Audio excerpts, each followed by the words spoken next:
Pluto की यात्रा 800 साल का सफर समझाया। सोचो, अगर आप हमारे सौर मंडल के किनारे पर एक छोटे से जमे हुए ग्रह प्लूटो की यात्रा पर निकले, लेकिन अगर मैं कहूं कि सामान्य गति से आपको वहां पहुंचने में लगभग 800 साल लगेंगे, 8 शताब्दियां। प्लूटो इतनी दूर क्यों है? इस बौने ग्रह तक की यात्रा इतनी चुनौतीपूर्ण क्यों है? और हम नासा के न्यू होराइजन्स के साथ एक दशक से भी कम समय में इसे कैसे पहुंच पाए? आइए अंतर्ग्रहीय यात्रा की आश्चर्यजनक दुनिया में डुबकी लगाएं।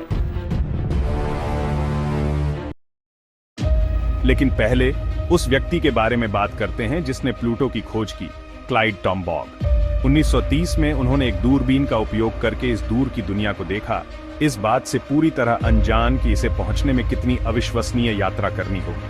उन्हें कल्पना कीजिए, अपने लेंस से झांकते हुए प्लूटो की पहली धुंधली झलक को कैद करते हुए अरबों सितारों की पृष्ठभूमि के सामने एक छोटा सा धब्बा।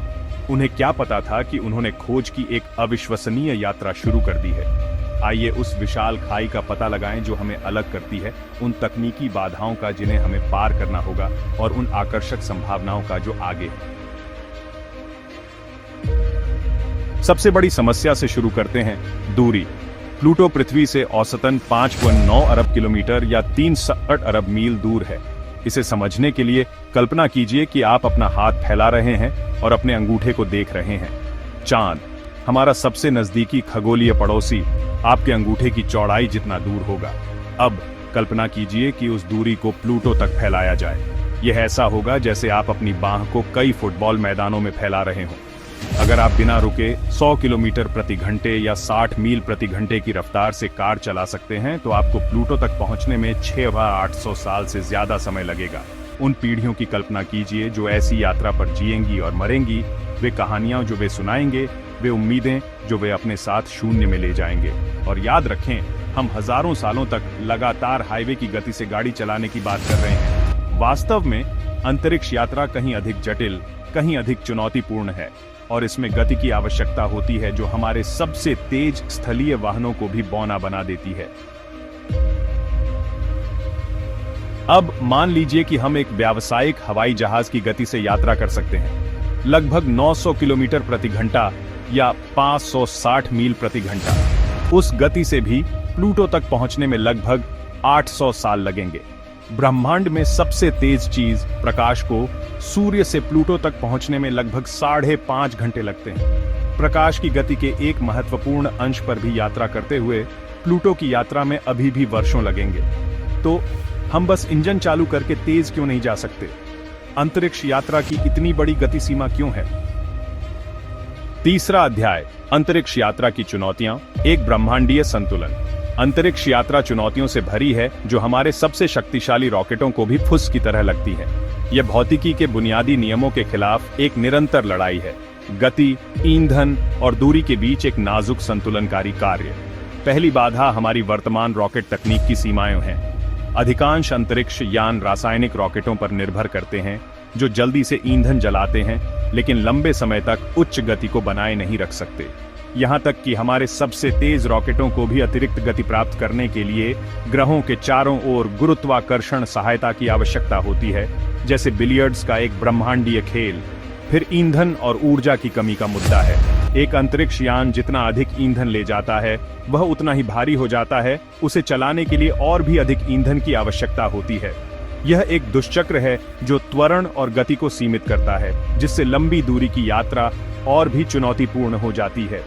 कल्पना कीजिए कि आप अपने ही वजन के ईंधन से भरे विमान में समुद्र के पार उड़ान भरने की कोशिश कर रहे हैं। जमीन से उतरना असंभव होगा, और जबकि यह सच है कि पृथ्वी के विपरीत अंतरिक्ष में कोई वायु प्रतिरोध नहीं है, फिर भी अंतरिक्ष यान को गतिमान रहने के लिए ऊर्जा की आवश्यकता होती है।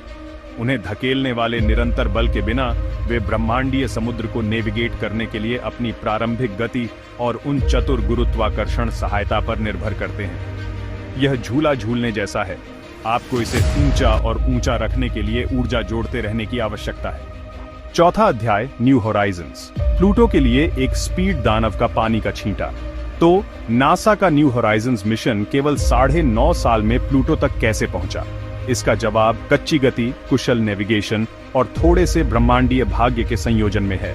न्यू होराइजन्स को 2006 में उस समय के सबसे शक्तिशाली रॉकेट एटलस वी पर लॉन्च किया गया था। यह 58,500 किलोमीटर प्रति घंटे की तेज गति से अंतरिक्ष में दहाड़ता हुआ अब तक लॉन्च किए गए सबसे तेज अंतरिक्ष यान में से एक था।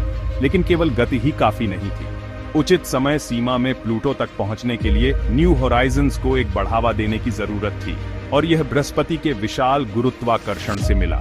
जैसे ही यह इस गैस दानव के पास से उड़ान भरी, न्यू होराइजन्स एक गुरुत्वाकर्षण गुलेल में फंस गया, जिससे उसकी गति और भी तेज हो गई, जिससे उसकी यात्रा के वर्षों कम हो गए। अपने प्रक्षेप वक्र सेट के साथ न्यू होराइजन्स ने अपनी यात्रा जारी रखी, कभी धीमा नहीं हुआ, अपने गंतव्य की ओर एक सीधी रेखा में यात्रा की। इस अथक प्रयास ने न्यू होराइजन्स को 2015 में प्लूटो पर पहुंचने की अनुमति दी, जो बौने ग्रह की अब तक देखी गई सबसे विस्तृत तस्वीरें खींच रहा है।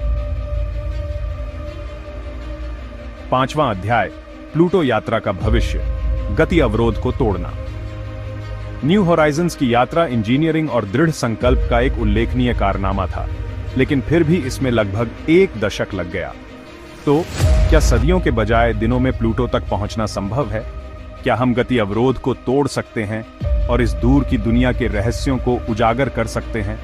विज्ञान में हमेशा की तरह इसका उत्तर है शायद। यह नई प्रणोदन तकनीकों के विकास में निहित है, जो हमें विशाल ब्रह्मांडीय महासागर के पार ऐसी गति से आगे बढ़ा सकती है जो हमारे वर्तमान सर्वोत्तम प्रयासों को भी बौना बना देती है। एक आशाजनक दावेदार आयन प्रणोदन है, जो आयनों को तेज करने के लिए विद्युत क्षेत्रों का उपयोग करता है, धीमा लेकिन निरंतर जोर प्रदान करता है। एक हल्की हवा की कल्पना करो जो आपको आगे बढ़ाती है, समय के साथ आपकी गति को लगातार बढ़ाती है। हालांकि यह आपको जल्दी में प्लूटो तक नहीं पहुंचाएगा, यह विशाल दूरियों की यात्रा करने का एक ईंधन कुशल तरीका प्रदान करता है। एक और संभावना परमाणु संलयन रॉकेटों का विकास है, जो परमाणु प्रतिक्रियाओं की शक्ति का उपयोग करके बहुत अधिक गति उत्पन्न कर सकते हैं। एक तारे की ऊर्जा की कल्पना करो जो नियंत्रित और नियंत्रित है, एक अंतरिक्ष यान को ब्रह्मांड के पार ले जा रही है। जबकि अभी भी सैद्धांतिक है, संलयन शक्ति में काफी तेज अंतर्ग्रहीय यात्रा की क्षमता है। और फिर अंतरिक्ष यात्रा का पवित्र कंघी बनाने का कार्य है एंटीमैटर इंजन। ये इंजन, जो केवल साइंस फिक्शन के दायरे में मौजूद हैं, उस अविश्वसनीय ऊर्जा का फायदा उठाएंगे जो पदार्थ और प्रतिपदार्थ के टकराने पर निकलती है। संभावित रूप से अंतरिक्ष यान को प्रकाश की गति के करीब भेजती है। उस गति से प्लूटो वर्षों में नहीं, घंटों में पहुंच जाएगा।